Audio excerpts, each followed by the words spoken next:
Hello and welcome to Devil's Advocate. Has the time come for the government to drop the Telangana bill? That's one of the key issues I shall explore today with Jairam Ramesh, the Rural Development Minister, an Andhra Pradesh MP, and a member of the group of ministers handling bifurcation of the state. Mr. Ramesh, after the scenes of violence in Parliament yesterday and the growing belief that if you go ahead with the Telangana bill, you could have even worse scenes of disorder in Andhra, has the time come for you to accept your colleague Farooq Abdullah's advice and drop the Telangana bill, or at least postpone it till after the elections? Well, I can't say what the government strategy is going to be current. It's going to be decided by the Prime Minister, the Congress President, the Home Minister, Parliamentary Affairs Minister and others. But all I can tell you is that what happened in Parliament yesterday diminished all of us. It demeaned all of us. It shouldn't have happened. Differences on Telangana are inevitable. Protests are democratic means of expressing your view. But what actually happened with, pepper spray and so-called knives and so on is something totally unacceptable. I want to pick up on the beginning of your answer. I cannot tell you what would happen. The strategy will be decided by the Prime Minister. That suggests that there is a possibility Telangana could be dropped. No. See, I spoke to the Home Minister yesterday, and the Home Minister said that the bill has been introduced. Okay? Now, there are different views on this. I know Sushma Swaraj has given a different view. But it is the reading of the Home Minister, who's a leader of the House also, and is also the reading of the Parliamentary Affairs Minister, that the bill stands introduced. But surely the Speaker hasn't pronounced on that. But surely, I would be the first to argue that such a far-reaching bill should be discussed in Parliament, should be debated, and should not be pushed through in a cacophony or when protests of a violent nature are taking place. So let me extrapolate from your opinion. If it is essential that a far-reaching bill like this must be discussed, you must have a proper division of votes on it, it mustn't happen amongst cacophony and din, then it follows that perhaps the government will reconsider and pull the bill, because you're not going to have a sensible debate. That interpretation is yours. You're at liberty to draw whatever conclusion, and you are known to draw conclusions from innocuous statements. But my statement is very clear, that my personal belief is such an important piece of legislation must be debated and discussed and not pushed through in a din. In which case, if you cannot debate it because in fact the MPs will not allow it to happen, well, these are all hypothetical questions. Well, not hypothetical. You've known how Parliament has been paralyzed for the last 3 weeks. The obstructionist MPs stand suspended from the House. I don't know for how long, but they stand suspended from the House. So you're hoping that in the absence of those 17 MPs, there will be no. I don't know. I don't know. My position, which I have articulated in party forums as well, is that let's not push this legislation through without proper debate and discussion. There are two other in the House. There are two other obstacles you face beyond your concern about cacophony and din. The first is Sushma Swaraj's insistence that she believes the bill has not been properly introduced. She says it hasn't even been laid on the House. It wasn't part of either the business of the day or the supplementary business. I can only go by what the Home Minister and the Parliamentary Affairs Minister. But the Speaker said nothing. The Speaker was not there in the House because she could have spoken and she still hasn't. But I don't know. On this we need the clarity. But the bill, if it has not been introduced, it will be introduced. What about we cannot pass a bill without getting it introduced. What about a second concern? Sushma Swaraj has also made it crystal clear that the opposition will not talk to the government in any shape or form, she says, over Telangana. You're going to get no cooperation from them. No. We have talked to the BJP. I personally have talked to Mr. Venkaiah Naidu. Ahmed Patel and Digvijay Singh have been talking to the BJP leaders. The Prime Minister has spoken to the BJP leaders. Sushma spoke after that. But let me say that the BJP, in its true characteristic, is running with the Andhra hare and hunting with the Telangana hound. That may be so, but the point I'm making is that without their cooperation, it should be the Telangana hare and the Andhra hound. The point I'm making is without their cooperation, you can't pass the Telangana bill. So Absolutely. I come back. So listen, we shouldn't have any unilateralist initiative in the House. We have to bring the BJP on board. We should try to create a larger consensus beyond the BJP as well. Now, we have 4 days left in Parliament, and I hope that we can get it done. So it also follows that if you can't have a unilateralist attempt, then without the BJP's cooperation, the bill won't happen. Once again, the BJP has an effective veto. I mean, I got an equally contentious land acquisition bill through in 2 days' time. With 155 amendments, whereas this bill has only 33 amendments. One other possibly serious obstacle lurking ahead is the fact that Jagan Mohan Reddy is said to be considering going to the courts. He believes that he can petition the court on the ground that this bill has been improperly introduced. Look, the courts will do what they have to do, Parliament will do what it has to do. The Parliament has a function. There is a bill that we are presenting, which we have presented, which we have introduced, on which there is some doubt. I'm sure that doubts can get clarified. But a bill will be introduced. If it is not considered introduced, it will be debated, it will be discussed, it will be passed. Now, if somebody wants to go to court and challenge it, he is free. I want to pick up on something that you said. All I can tell you is, nothing that we have done, this bill does not violate the Constitution in any form. There's something that I want to pick up on, which you said at least 3-4 times up till now, that you've suggested that it would be wrong to pass this bill unilaterally. It would be wrong to do it amidst cacophony and din. You need a proper debate. You need a proper any bill, counting of votes. Any bill, whether it is food security, whether it is land acquisition, whether it is Telangana, Is this very moral position shared by the Prime Minister? Yes, I'm sure all of us believe. I'm sure the Prime Minister, I'm sure the Congress President, I'm sure our Vice President, I'm sure our Home Minister, all want normal, legitimate, democratic means. You know something else? Which also means that the other side has the right to protest. Opponents of the bill, hearing you, will simply say to themselves that if we create sufficient cacophony and din, this bill won't happen. That is a clear veto you're giving them, perhaps on moral grounds, but you're doing it. No, listen, there will be protests. There are democratic ways of protesting in the House. I am saying pepper spray and knives are not legitimate ways. They are not legitimate. Look, we are now quibbling.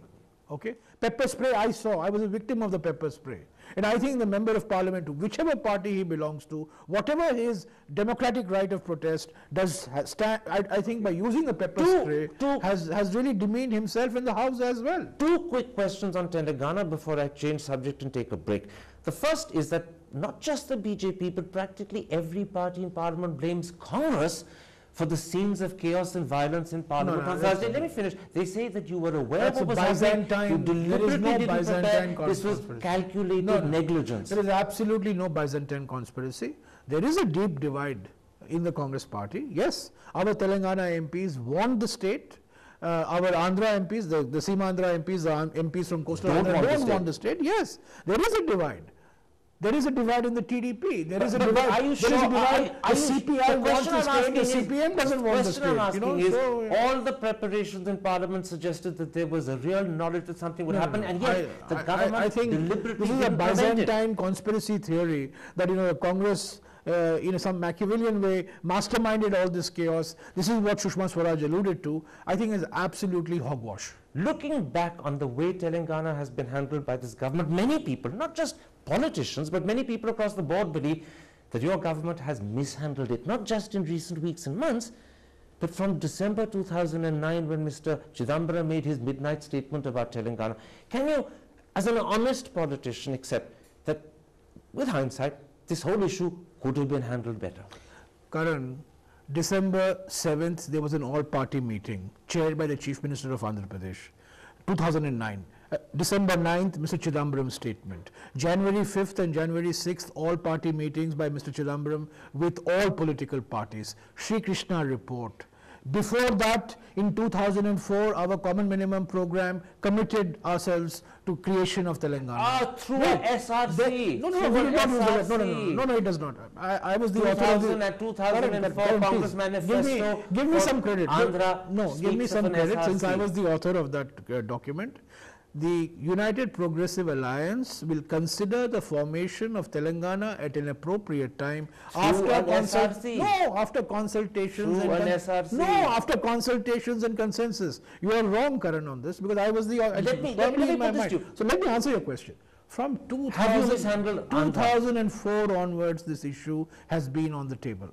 Dr. Rajshekar Reddy makes a statement on the 12th of February 2009. Have you mishandled it? No, I don't think we have mishandled it. I don't believe that we have mishandled it. I think this issue... People say you've done it purely for political outcome. You're hoping to capitalize on issues in Telangana, because otherwise you would lose in Andhra across the board. No, I don't think that there was any political motive like that. Kiran Kumar Reddy says you dealt a death blow to Congress in Andhra. Your prospects are zero. I think Kiran Kumar Reddy has not been loyal to the Congress party, unfortunately. He's a Congress chief minister. I'm sorry, he's a good friend of mine. But should he be sacked? Should he be sacked?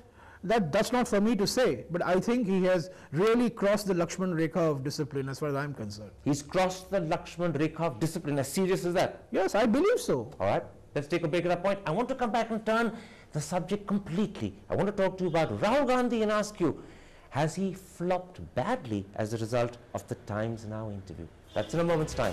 Don't go away.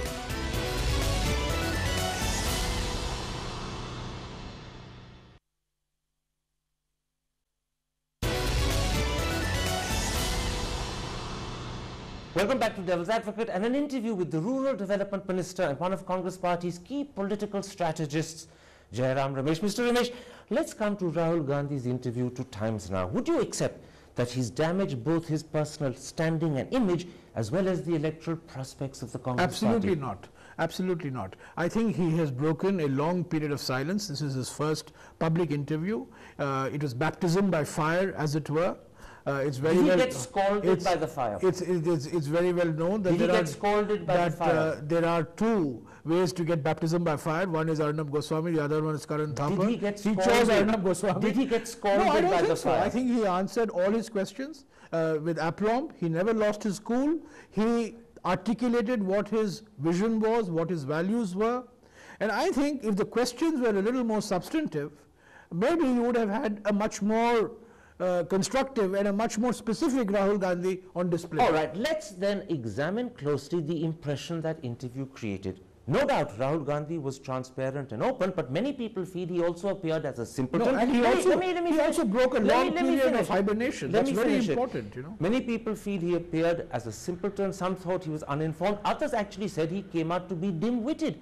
Is that the impression you want to create? I don't think so. I think, you know, these are all epithets that are hurled, but I don't take them seriously. I believe, for me, the most important aspect of that interview was that Mr. Gandhi decided to go public. But in the process, he's underlined and re-emphasized the image of Rahul Gandhi as Pappu.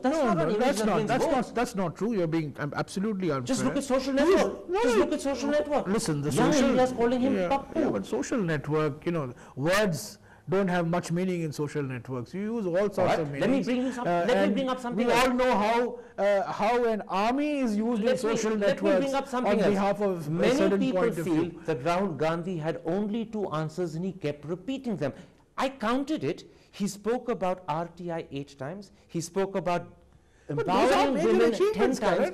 The problem is it was the only answer he had, and people thought he was either using it to evade or he can't think of anything else to say. No, I think, let's go back to that interview. What are the main points that Mr. Gandhi actually highlighted in response to the questions which rarely were constructive? He didn't seem to go beyond that. What did Mr. Gandhi say? He says that he believes in system change.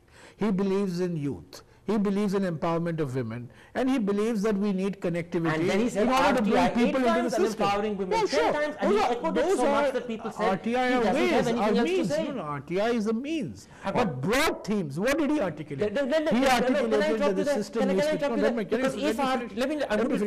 You're not behaving like Arnab Goswami. I'm not behaving like Arnab. I want to ask an issue that Arnab didn't ask because he was perhaps pressed for time.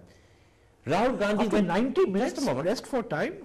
Rahul Gandhi went on so much about deepening RTI and about empowering women. He repeatedly said this was critical. How then does he account for the fact that for 2 years at least, the Manmohan Singh government did practically everything it could to weaken and dilute RTI, except public pressure stopped you? How do you account for the fact that after you pushed women's reservation in the Rajya Sabha, 4 years have passed and you haven't even attempted to do it in the Lok Sabha? We don't have a overwhelming majority. Just a moment. If this we is don't have a Rajiv Gandhi type of a majority. What's the majority? What's the majority got to do with efforts to dilute RTI when he wants to strengthen it? We got the women's reservation bill through the Rajya Sabha. And didn't attempt in the Lok Sabha. You forgot about because you were political part. You didn't try. You tried. You made no effort. No, absolutely not. Look at the effort you're making over Telangana. Absolutely if you made a similar effort, it would have happened. No, absolutely not. And what about weakening RTI? Do you think strengthening it is important? Your government tried to weaken it. What you are saying, listen, I was involved in the drafting of the RTI, okay?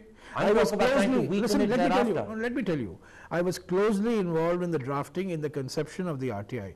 Even I have very deep reservations of bringing political parties. I have certain reservations, but Mr. Gandhi has himself articulated that he's not against it. I'm not talking about bringing political parties under RTI. That's just happened last year. I'm talking about steps that you were taking the year before and the year before that. Like what? To remove the PMO from RTI. Number 2, to remove file notings from RTI. You had public debates about it. Aruna Roy went public in letters to Sonia Gandhi. That's why it didn't happen. And this is the contradiction. Rahul wants to deepen it. Your government actually tried to weaken it, and Rahul wasn't even answering any questions about that. Karan, governance is shades of grey. It's not black or white, okay?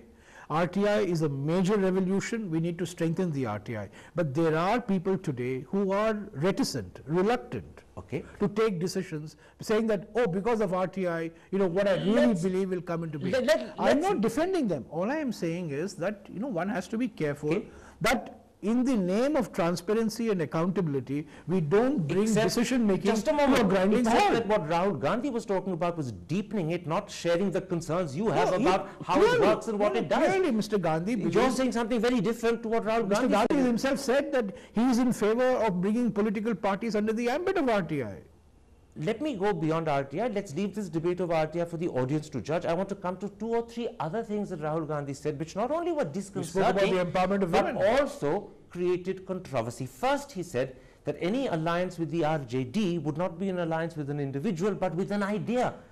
Now, to most people, the RJD symbolizes just 2 ideas: caste-based politics and dynastic succession within the Ladu Yadav family. Politics. Which of those ideas do you want to ally with? It's social justice.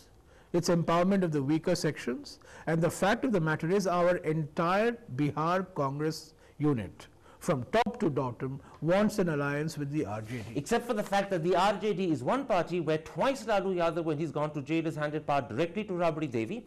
The first time round she wasn't even elected.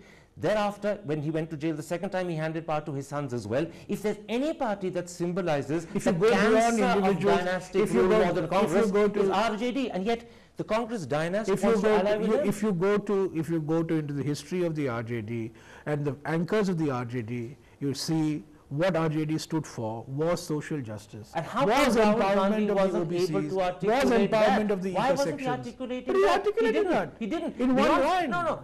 In one line. He said an idea and left it the there. The idea of social justice. Oh, what? The idea of social justice. The idea of social empowerment. Those words weren't in his mouth.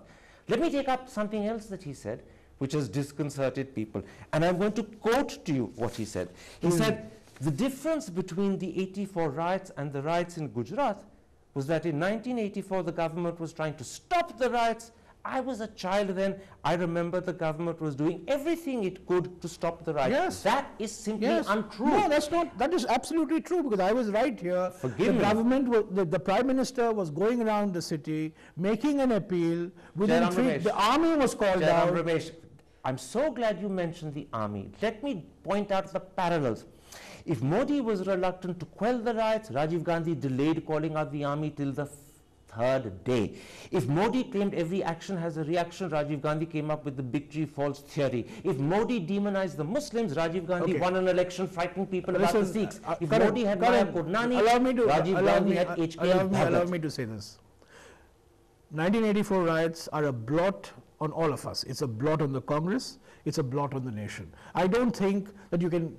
We shouldn't get into competitive riots here. 2002 riots, Rahul Gandhi riots. did. No, I don't think he did. Into a I think what competition. Mr. Gandhi was saying, which you are refusing to acknowledge, that 1984 riots was not born out of an ideology of hatred, which the 2002 riots were. Oh, just a moment. Absolutely. Just a moment. Underlying ideology upon the Sikhs with hatred.